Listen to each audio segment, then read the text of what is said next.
If you are a PhD student, you are going to have to take exams. And while there is a lot that people do tell you about exams, today we are discussing what people never tell you about exams. Now, exams are one of the most important and probably one of the most stressful times in a PhD student's career. So you probably will be a little surprised to know that one thing that people just don't tell you about exams is that you may not feel supported to have the best conditions to take your exam. And what I mean by that is that for a lot of people, just because you're taking your PhD exams, your world doesn't just stop moving. If you are a parenting student, if you are somebody that has a disability, if you are just somebody who works a lot of jobs, many times there may not be enough accommodation to help you take exams without these other responsibilities. Some of us may not have supportive partners. Some of us may not have supported school systems that give you proper accommodation for your disability or for your particular circumstances. Or like in my case, I was teaching 2 classes at the university that I was supposed to be taking my exams at. And so with that, it is important to make sure that you think ahead as much as possible, to make sure that you are creating systems to help you be prepared to time manage, front load, and prepare for your exam process. Now, I do have this video to help you prepare for exams, which will also give you some strategies to best prepare your exams to make that process as easy as possible. But what's important here is just to remember is that sometimes your exams aren't your only focus, even though you might want them to be. And so by having that awareness, you are able to mentally prepare, but also implement systems to help you succeed through your exam process. Another thing that people just don't tell you about the exam process is that after you complete your exams, even when you pass, you may not feel happy, relieved, or any positive feelings at all. And so when you get through that entire process, your body sometimes just needs time to, well, process. Not to mention, for many of us, the exam process is very, very mentally, physically, and even sometimes emotionally exhausting. And so in this period, don't feel bad if you're not motivated, if you feel lost, if you feel even depressed or unhappy. Because at this point, after your exams, all of that work has come to a final point where you're transitioning into a new phase as a graduate student. However, you don't quite get to feel that until many months later. And as a result, you still may be dealing with or contending with that exhaustion, that burnout, or the trauma of being exploited. And that is 100% natural and normal. Now, if you do find yourself in that situation where you don't feel good after your exams, even if you do pass, and it becomes too much for you to handle or overwhelming, I think it's really important, one, to seek therapy if you have access to it. Most graduate students in their healthcare plan at their university has access to therapy and mental health services.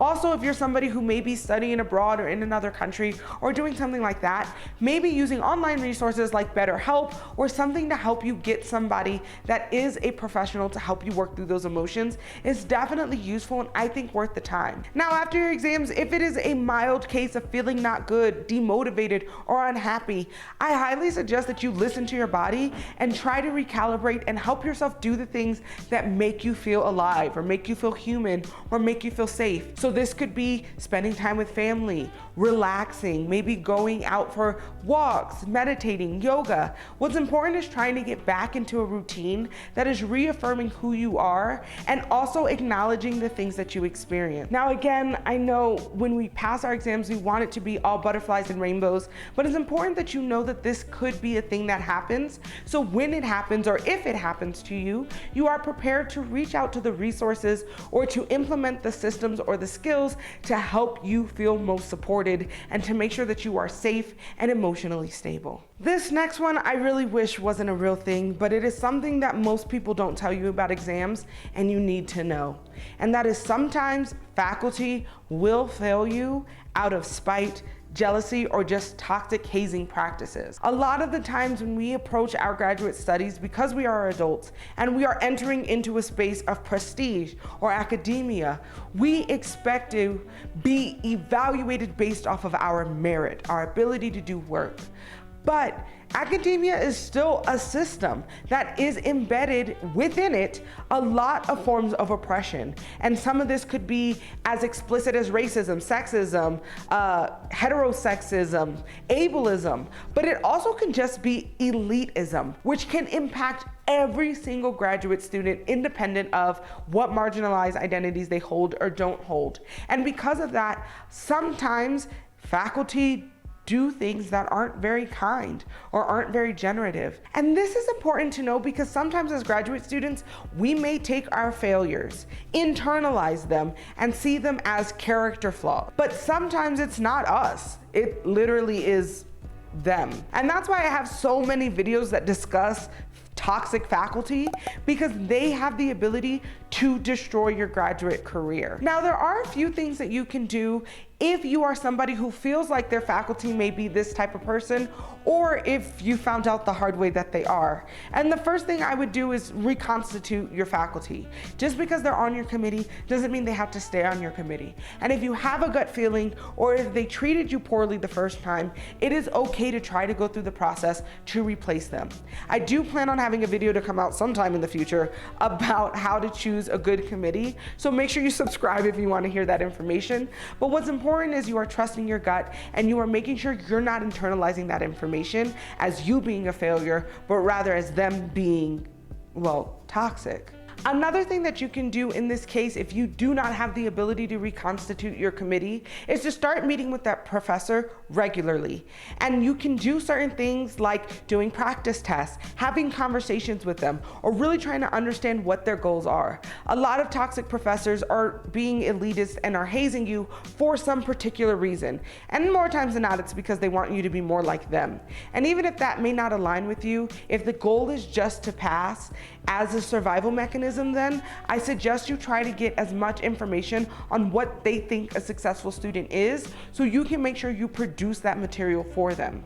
This won't necessarily always feel good, and I'm not going to sugarcoat it and say you're going to feel successful afterwards, but it will help you get closer. Unfortunately, as the old saying goes, if you can't beat them, join them. Now, this doesn't mean at the end of it you have to become like them, and in fact, quite the contrary. Once you pass your exams, I still would encourage you to find better faculty that won't haze you, that aren't toxic, that aren't jealous of you, and then you make sure that you don't reproduce that type of elitist, violent experiences for your future graduate students if you choose to become a full-time professor as well. Now, this next one may not actually be all that surprising, but something that they don't tell you about exams is after you pass, you may still feel like you don't know anything. And honestly, I feel like you might feel like you still don't know anything even after graduation.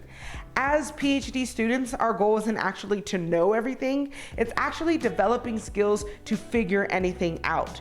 And so when you do your exams, they're still very specific and they're still very particular.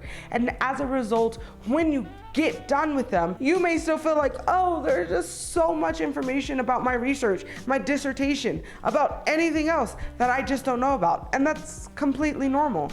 The exams aren't really testing your knowledge, they're testing your ability to critically think, to do research, to be a future professor.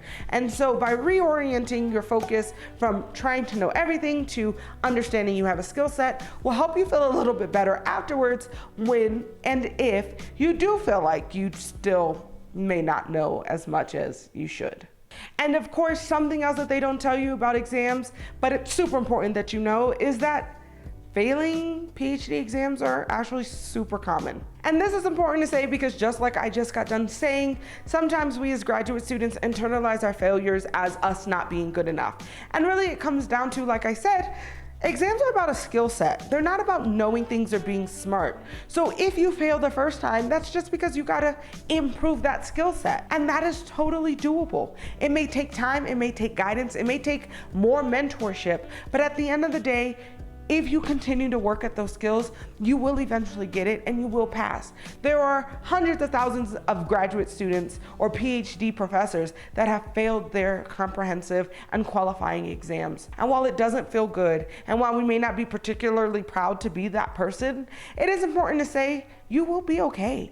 Once you finish your exams and you do pass, nobody asks about it.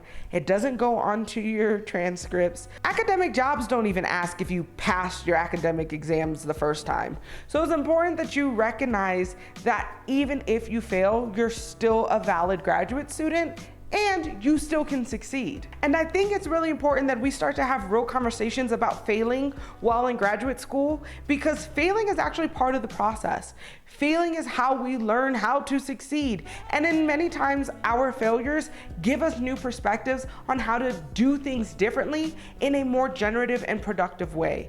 And so if we continue to just do things the status quo and not challenge the system, not view new things, or be honest with ourselves, then we continue to perpetuate this elitist system that tells people they're not good enough. When again, graduate school is not about being good enough, smart enough, or just enough, but instead it's about learning skills. And with the proper type of education, support, and community, anybody can learn these skills that we are learning in graduate school. Which, if we're talking about skill sets, I would suggest you head to my PhD exam playlist, where it'll give you all the information and even a vlog of my exam process to give you as much information to be as prepared as possible. If you found at least 2 things useful, please hit the thumbs up so others know that this video has good quality content, and so YouTube will share it with those who might need it.